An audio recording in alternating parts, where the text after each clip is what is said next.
All right, there we go.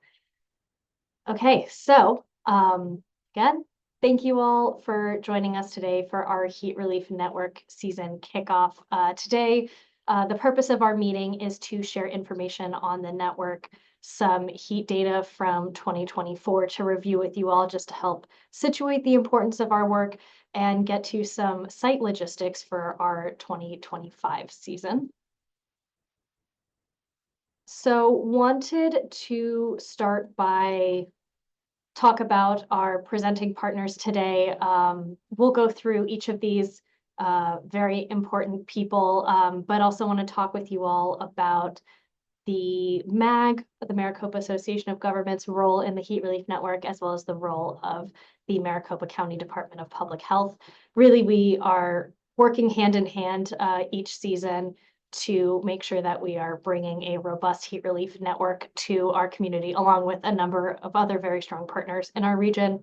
But wanted to talk through each of those roles that we each have. So at the Maricopa Association of Governments, we host that interactive map that the Heat Relief Network is really centered around each year.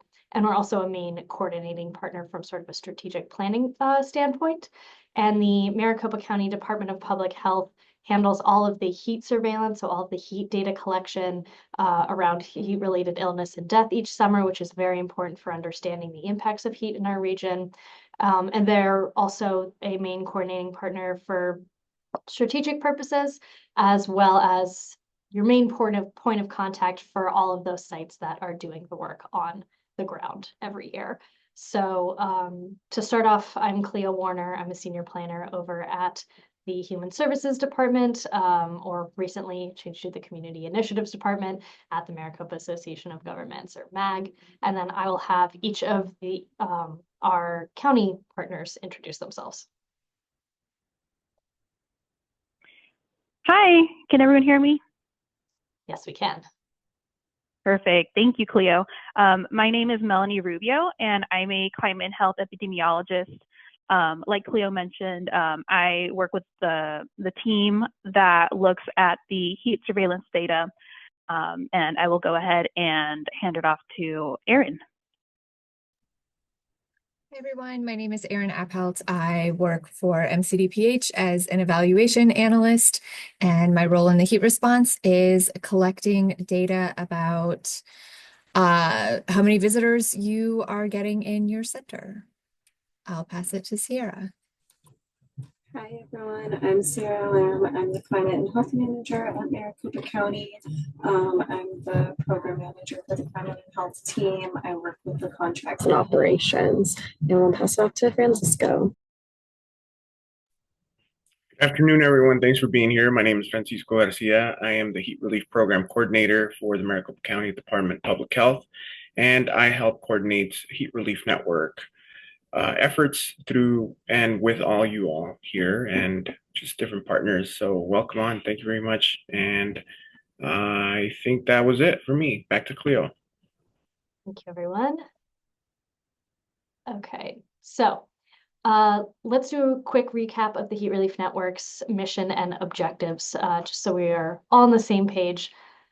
The purpose of the network, as you all are very aware, is to save lives every summer.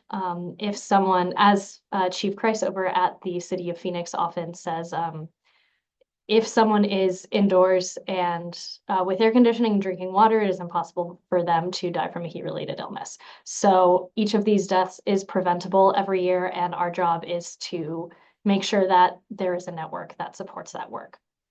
So we give people the ability to know where to access these resources through the map, as well as QR codes, as well as our county's 211 system. We continually plan for better services and access by coordinating regionally with all of our partners and each of our jurisdictions that make up Maricopa County.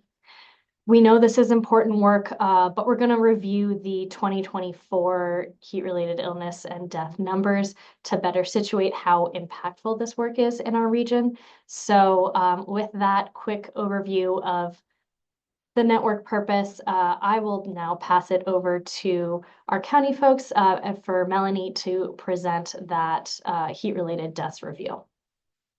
And Melanie, you just let me know when you need a slide change. Perfect. Thank you so much, Cleo. All right, we'll go ahead and get started. Next slide, please. All right, so in 2024, we were able to see a decrease in our heat-related deaths in Maricopa County since 2014. At this time being early spring 2025, we had confirmed 602 heat-related deaths here in Maricopa County. We have a handful of cases still under investigation at this time. Therefore, our final heat report will be available, I say later this spring, but soon is a much better way of phrasing it. So we will be sure to update those numbers once it's available. Next slide, please.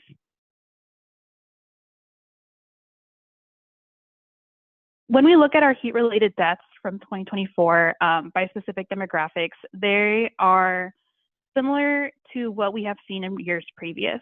So in 2024, with this preliminary report, we see that more than half of the heat-related deaths were amongst white non-Hispanic people. And when we look at the same heat-related deaths by age groups, we see that more than 50% of the heat-related deaths occurred among adults aged 35 through 64. Other demographic breakdowns follow similar trends prior to 2024. Next slide, please. As we look at heat-related deaths by place of injury, we do see that more than 3/4 of heat-related deaths had an outdoor place of injury. This can be anything from an urban area such as sidewalks, bus stops, and other locations, as well as being outdoors of a residence. And we see that it has followed similar trends since we started collecting this data pertaining to heat-related deaths. Next slide, please.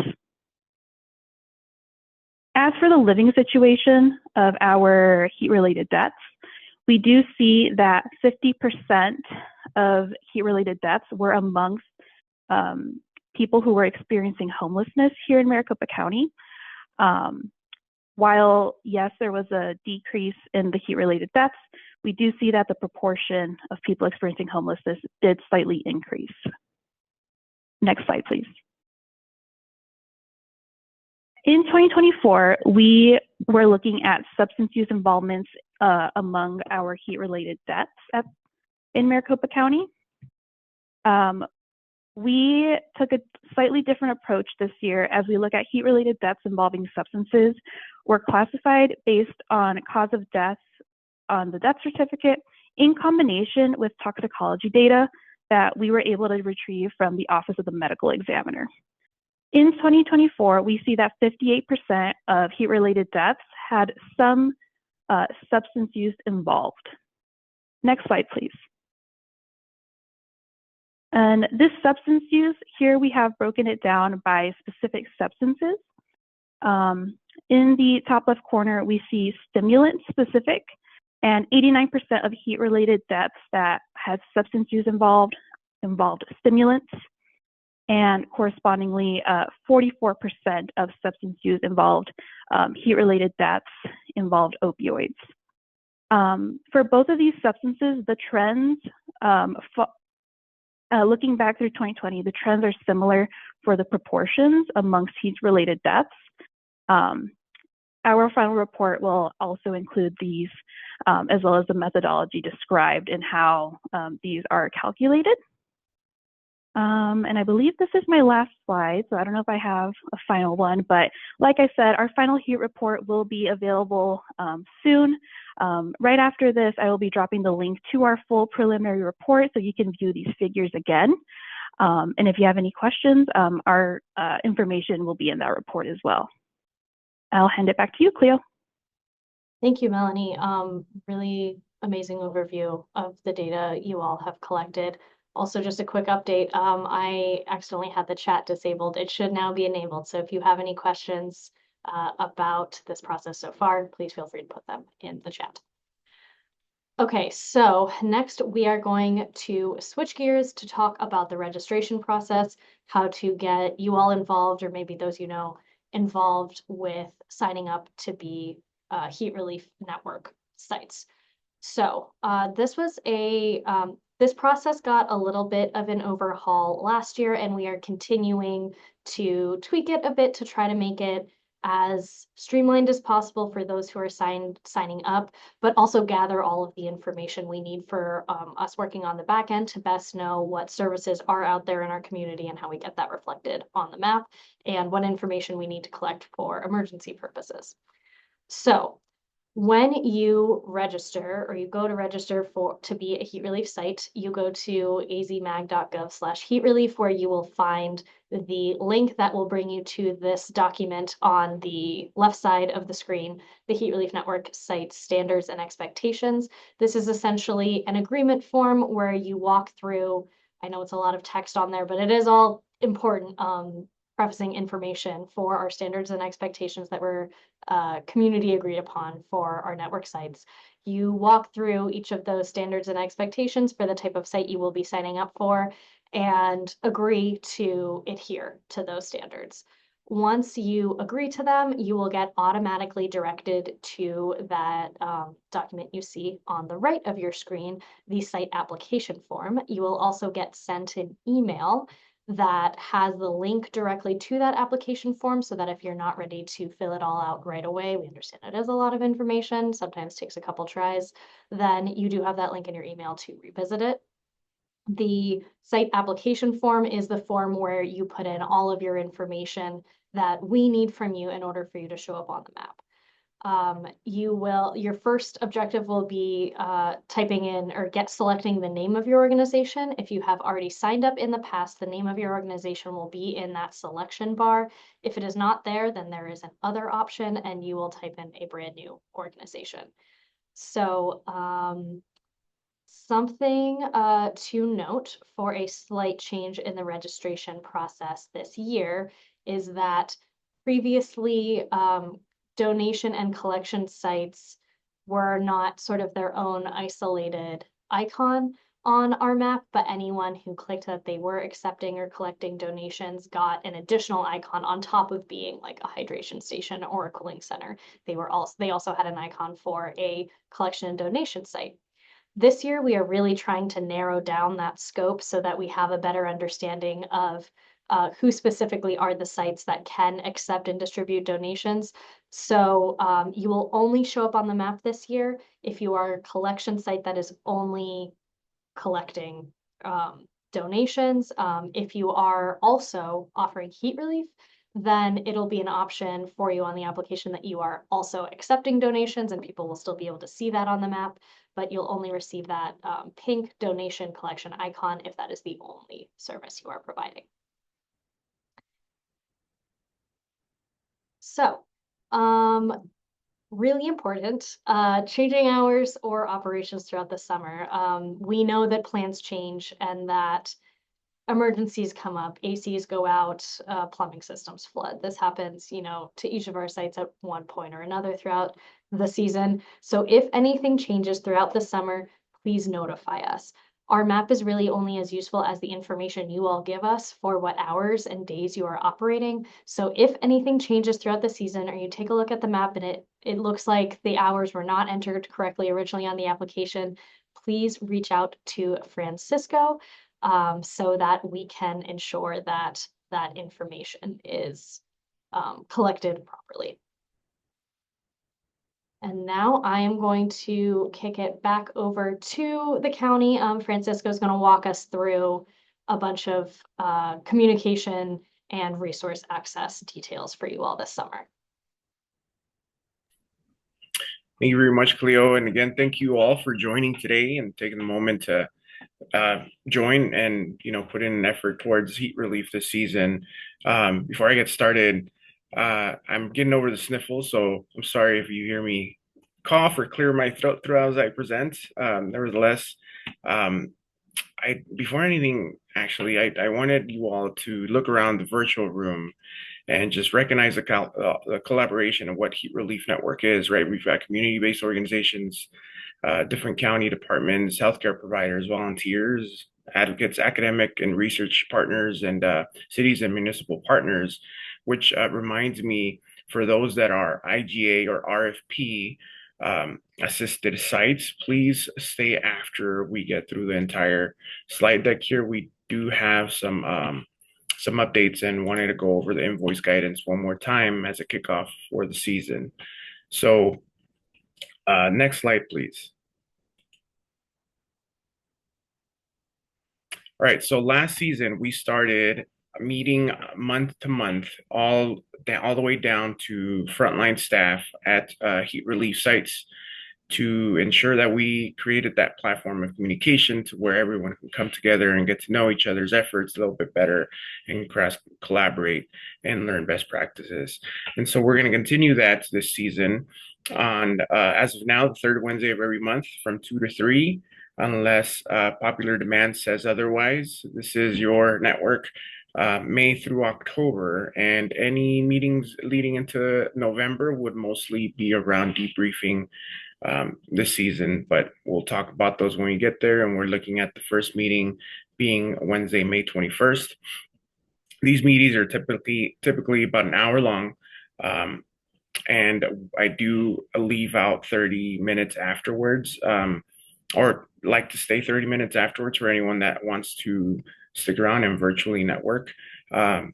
Moving from in-person to virtual, I do really miss that space where I can stick around afterwards and speak and meet new people. And that's how we get the work going, right? And so invitations for this will go out for registered Heat Relief Network sites the first week of May. Next slide, please. Something that I'm super excited about this season is implementing Roundtable and making that available to all of the network partners. This is a dedicated virtual space where you can collaborate and talk to each other, really talk about that monthly meeting where we can come together once a month and see each other and talk to each other, get to know each other. This will give you the access to connect with each other any day of the week. You'll have access to the community and who's part of the community and be able to direct message them, have access to a resource library, also post anything, updates, major news, kind of like you would on social media on the community feed.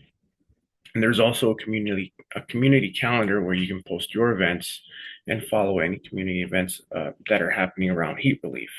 And this is going to be just available for registered heat relief registered sites, and the invitation will come with onboarding packet sometime late this week or next week. Next slide, please. This is just a quick snap of what it looks like, or snippet. As you can see, reminds me of Facebook, like old school Facebook. Maybe a MySpace without all of that code they used to paste in there right when it was playing. Nevertheless, it's here. This is the platform. So you'll see a lot more of this if you register and are part of the network in one way or another. Next slide, please.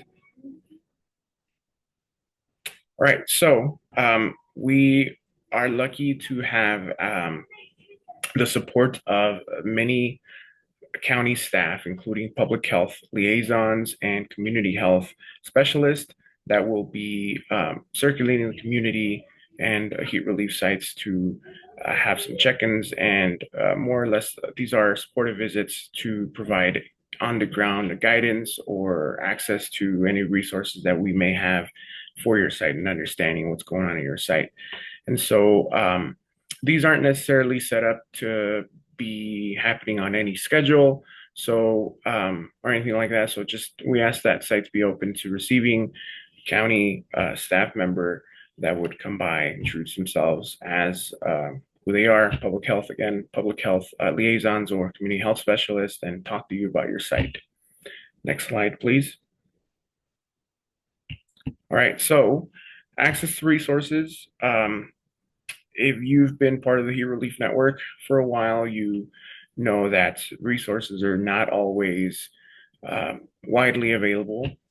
We do have access to some resources. I should say that while we do, it's going to be less than we had available to last season.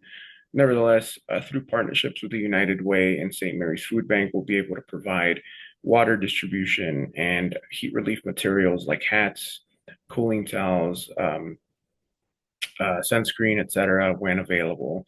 And any site that is registered as a heat relief network site can request these items, but they must do so by submitting a resource request form, which also, again, will be part of the onboarding packet that you receive within the next week or so. Through there, you can also request any educational materials that we might have, signage for your site, and access to volunteers. Next, please. Speaking of volunteers, Maricopa County Medical Reserve Corps is here for your staffing needs, volunteer needs. The Medical Reserve Corps is a group of volunteers. Not all designated volunteers are within the medical field, about half or so, but nevertheless, these are folks that are dedicated to social services and are signing up for occasions just like these. We did have this resource available last season, and we'll continue to do so this time around. A way to do request these resources or these volunteers would be through the resource request form. Some things to keep in mind mainly is that volunteers must remain in the role that they were requested for, and a staff member must be present at all time. Volunteers aren't there to man a site by themselves. They are there to support the site. More guidelines and expectations will also be included on that onboarding packet that you'll be receiving within the next week. Next slide, please. These are more access to online electronic resources, printable materials through our HEAT toolkit, English and Spanish, social and digital printable graphics. So this, like the other stuff, will be on the onboarding packet. I would imagine that we're also sharing this. It is being recorded, so we'll share a link to this, and you can grab this link, or if not, we'll add it to the chat as well. Printed material, any of this educational material through our toolkit is available to anyone, not just those that are registered as heat relief sites. So we'll add that link on the chat. Next slide, please. Last year, there was access to resources through 211, mainly transportation. That will continue this season, but as I mentioned, in regards to resources, just at a fraction of what it was last season, folks can call 211 or assist folks, visitors calling 211 to request transport to, from, or in between heat relief network sites. That is the catch, though. It has to be to, from, or in between. An individual can call 211 from their home and be transported to a site and back at the end of the day or in between. Transportation will be provided by Lyft, coordinated to 211, but the service will be limited to be between 9 and 7 p.m. in the afternoon. Next slide, please. And that's it for me. This is my contact information. Feel free to shoot me an email. If you if texting is better for you, send me a text with my cell phone there as well. And just reach out if you need anything in regards to heat relief. Thanks again for being here.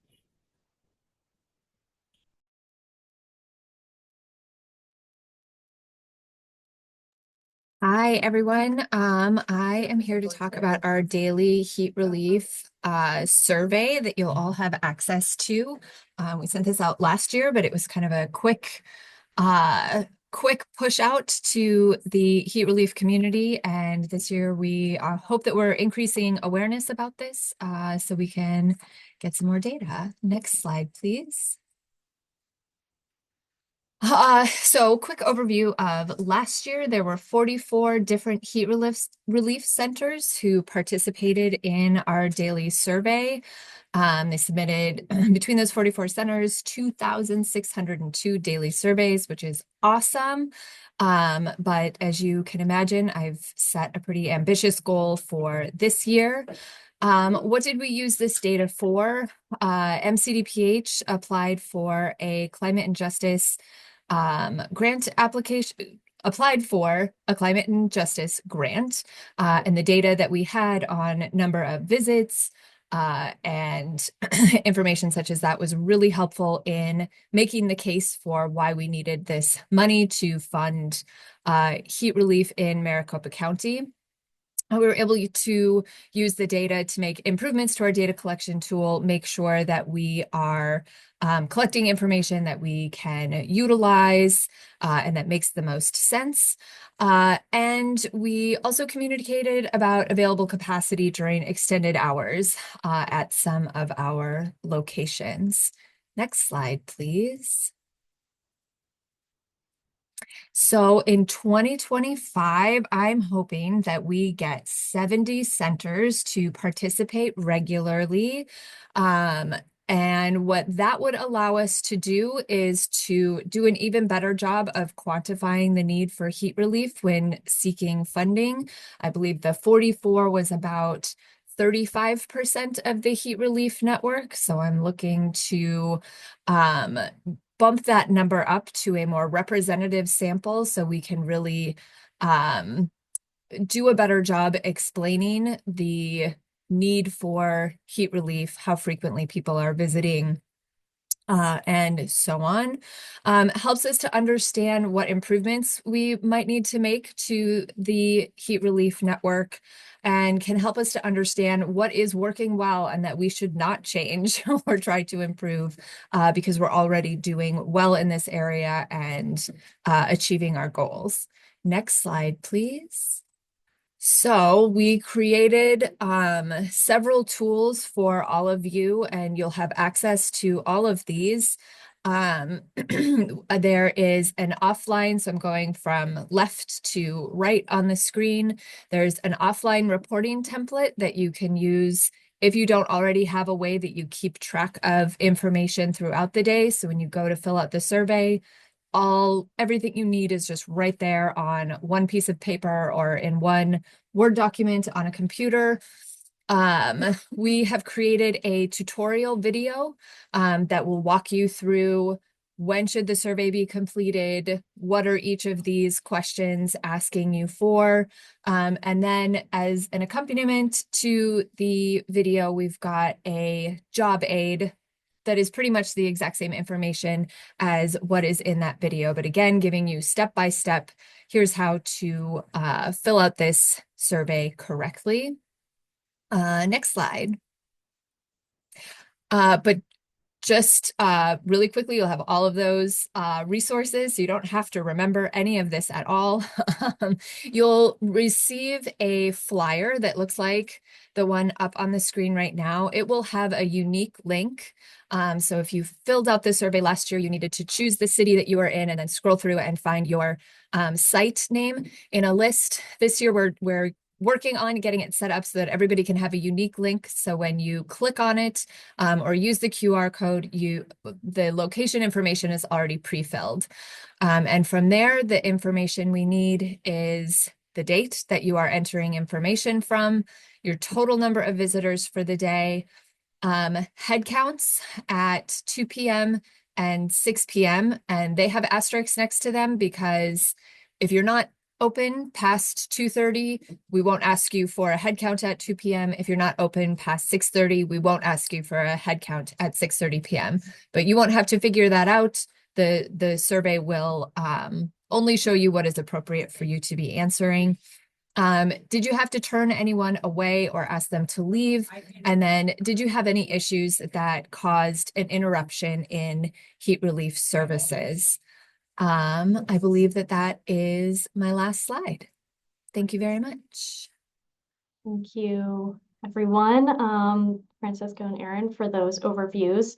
So now is a point for questions for this first part of our presentation. I'm going to go through the questions from the chat that we've mostly responded to so far, just to make sure that that's all covered, especially for the purpose of our recording. So we do have the registration link in the chat for you all. We will be sending out slides of this PowerPoint after this meeting for all who have registered In terms of sending a confirmation after a site has signed up, what will happen is after you complete your application form, you get a pop-up on your screen saying that you have completed the application. After that happens, we review it on the back end to make sure that we have all the necessary information and that there's not any conflicting information to get you put on the map. Once your site is on the map, you will receive a confirmation email that it is showing up and that you should go check it to make sure all of the information looks right. We've in the chat, Francisco's put links to the heat relief toolkit as well as signing up for heat relief communications.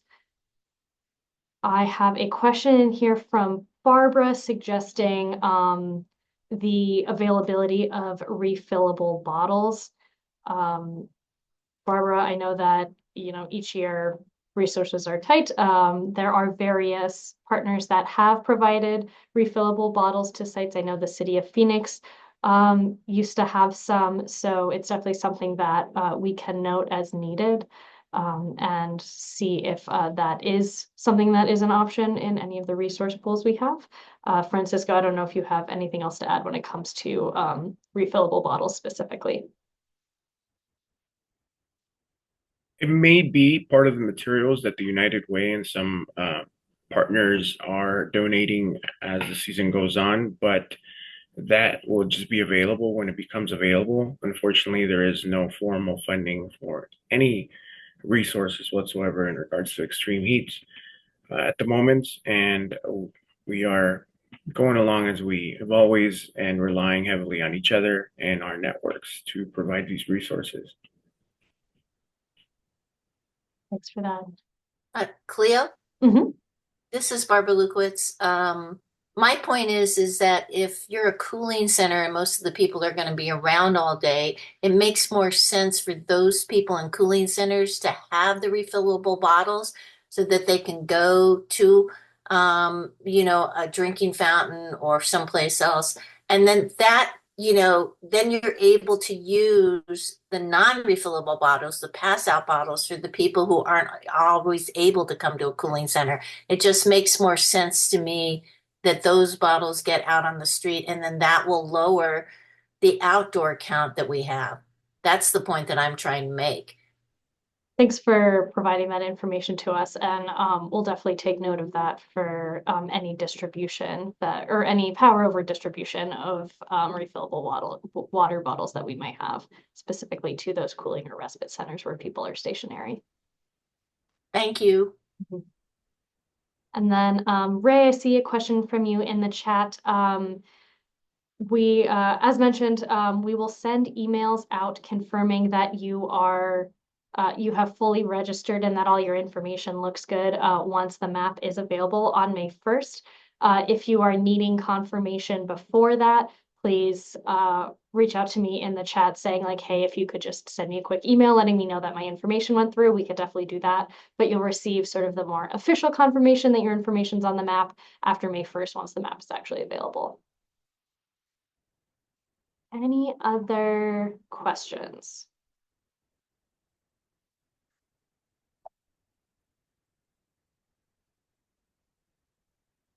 Okay, then just to quickly recap, thank you all for the work you do. Your efforts are the reason why lives are saved every summer, so we are extremely grateful for all of the on-the-ground work that happens and your suggestions for how to better streamline that work. Make sure to go register your site on the MAG website. And if you have any issues with that, please stay in touch with us. Let us know. You can reach out to hsinfo@azmag.gov for information about registering for the sites and then reaching out to Francisco with any issues or changes once the season gets going. We'll have those emails up on the screen in the next slide.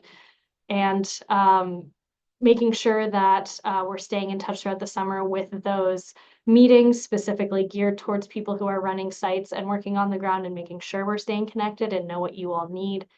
And also ensuring that if it is possible and it is within your site's capacity, that we are doing that really important data collection each summer so that, as Erin explained, we know better about what is happening on the ground and how we can keep optimizing our network and the resources that our community needs. So, thank you all for coming again. Here are those emails that you can reach out to for your questions. This sort of concludes our more general part of the presentation today. For our kickoff meeting, the few slides that we have left are going to be specifically geared towards those sites that do receive county funding already. So that'll be more drier logistical information for those sites and some requirements that they have around that funding. So as mentioned, this sort of concludes our more general presentation today, and you are welcome to head out or put any additional questions in the chat that we will respond to unless you are one of those county funded sites. So I will now pass it off to, I believe we have Sierra here with us from the county to talk through those logistics. Hi everyone, my name is Sarah, again the Climate and Health Manager. So this is definitely just talking about some invoice guidance for those that are funded sites.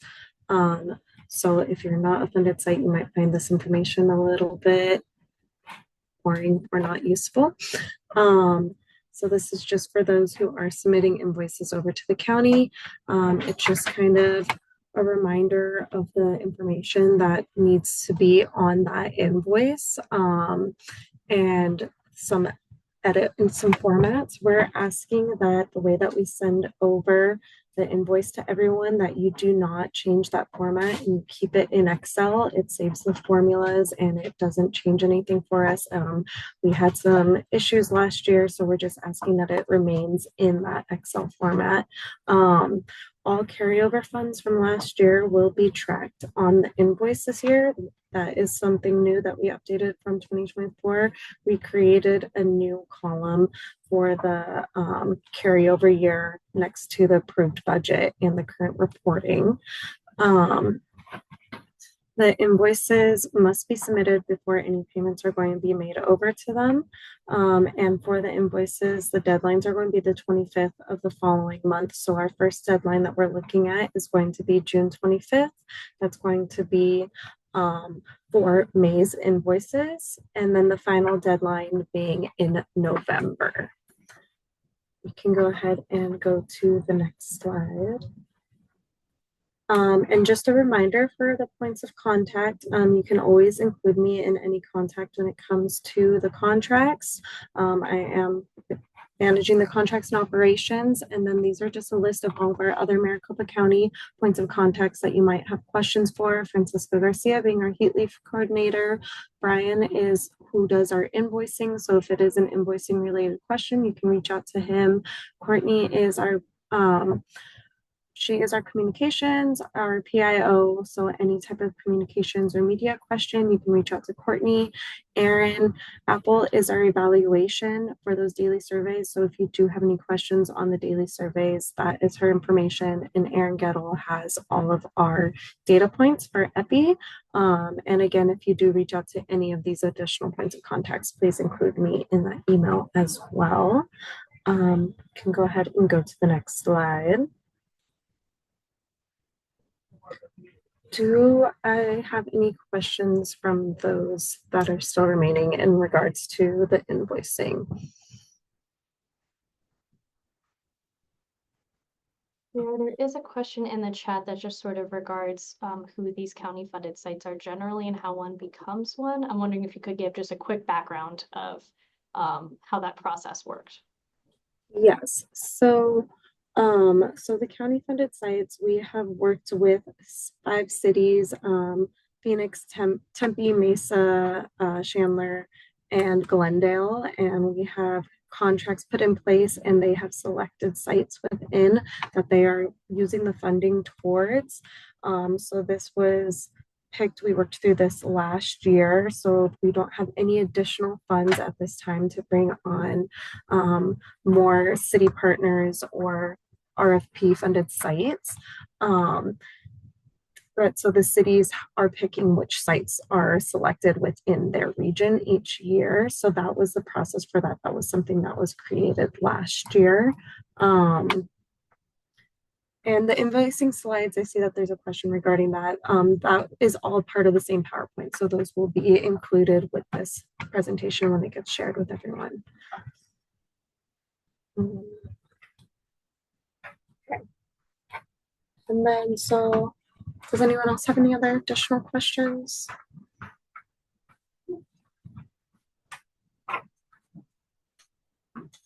Okay, so just kind of a little reminder for the daily survey for funded sites. This is a mandatory requirement of the contract, and we're looking for 95% completion. We will be tracking these. If they start to fall below that 95% participation rate, we will have to be notifying the center's primary point of contact.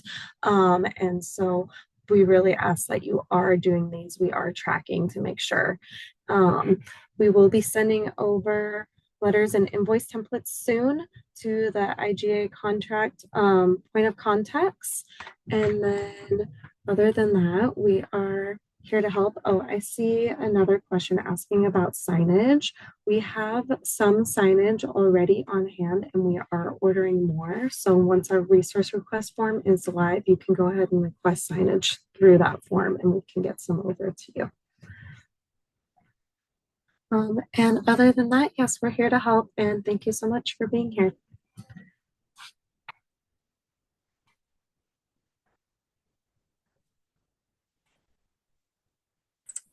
Hi, this is Jasani with the City of Mesa. I don't know if you can see my message, but will you be sharing these slides on the invoices? Yes, I will be. They're all part of the same presentation. So when you get the PowerPoint, those slides will be on there as well. Perfect, thank you. You're welcome.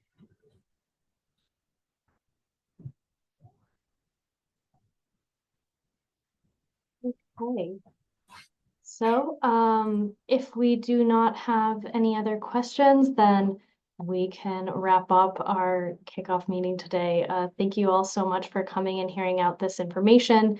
I know it's a lot of logistics, but we have lots of packets that the county will be sharing out, and you can reach out to any of us at any point if you're confused. So please feel free to do that. I think that's all we have for you all today. Thank you so much for coming. Bye, everyone.